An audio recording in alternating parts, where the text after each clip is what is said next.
Hi friends, நம்ம ice fashion ஸ்கூலில் ஸ்கேலை வச்சு நம்ம எப்படி ஸ்லீவ் மார்க் பண்ணுங்கிறது தான் சொல்லித்தர போகிறேன். ஸ்லீவோட length cap height 2.5 inch mark பண்ணிக்கோங்க. இந்த இடத்துல ஒரு ஸ்ட்ரெயிட் லைன், அதுக்கப்புறம் 1/2 இன்ச்சு மார்க் பண்ணிக்கோங்க. இந்த 1/2 இன்ச்சிலேருந்து தான் ஸ்கேலப் நம்ம மார்க் பண்ண போகிறோம். இந்த ஸ்கேலில் ஒவ்வொரு வளைவும் 2 இன்ச்சுக்கு தான் இருக்கும். இப்போ என்னோடய ஸ்லீவ் சக்கம் 5 இன்ச்சஸ். 5 இன்ச்சஸ்லேருந்து நம்ம மார்க் பண்ண போகிறோம். ஃபோல்டிங்கில் இருக்குது ஃபேப்ரிக். இப்போ 10ன்னா ஸ்கேலப்போட அளவு 2.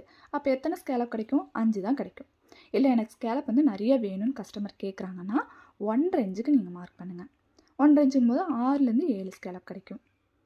அது இல்லை இன்னும் எனக்கு சின்ன சின்னதாக வேணும்னு கேட்டாங்கன்னா 1 இன்ச்சு இல்லையோ 1.25 இன்ச்சுக்கு ஸ்கேலப் வைங்க.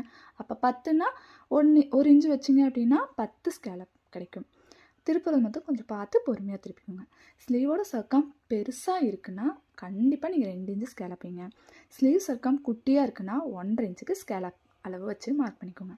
ஸ்டார்டிங்கில் நான் இப்போ வைக்கிற மாதிரி தான் வைக்கணும். பாதி ஸ்கேலப் அளவுலேருந்து மார்க் பண்ணி வச்சுக்கோங்க.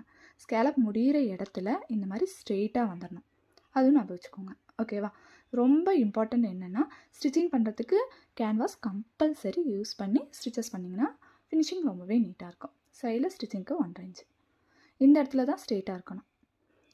அடுத்தது ஆர்ம் ஹோல் வளைவு எப்போதும் போல் மார்க் பண்ணிக்கோங்க. நெக்ஸ்ட் டைம் ஸ்கேலப்க்கு இந்த மார்க்கிங் ட்ரை பண்ணி பாருங்கள்.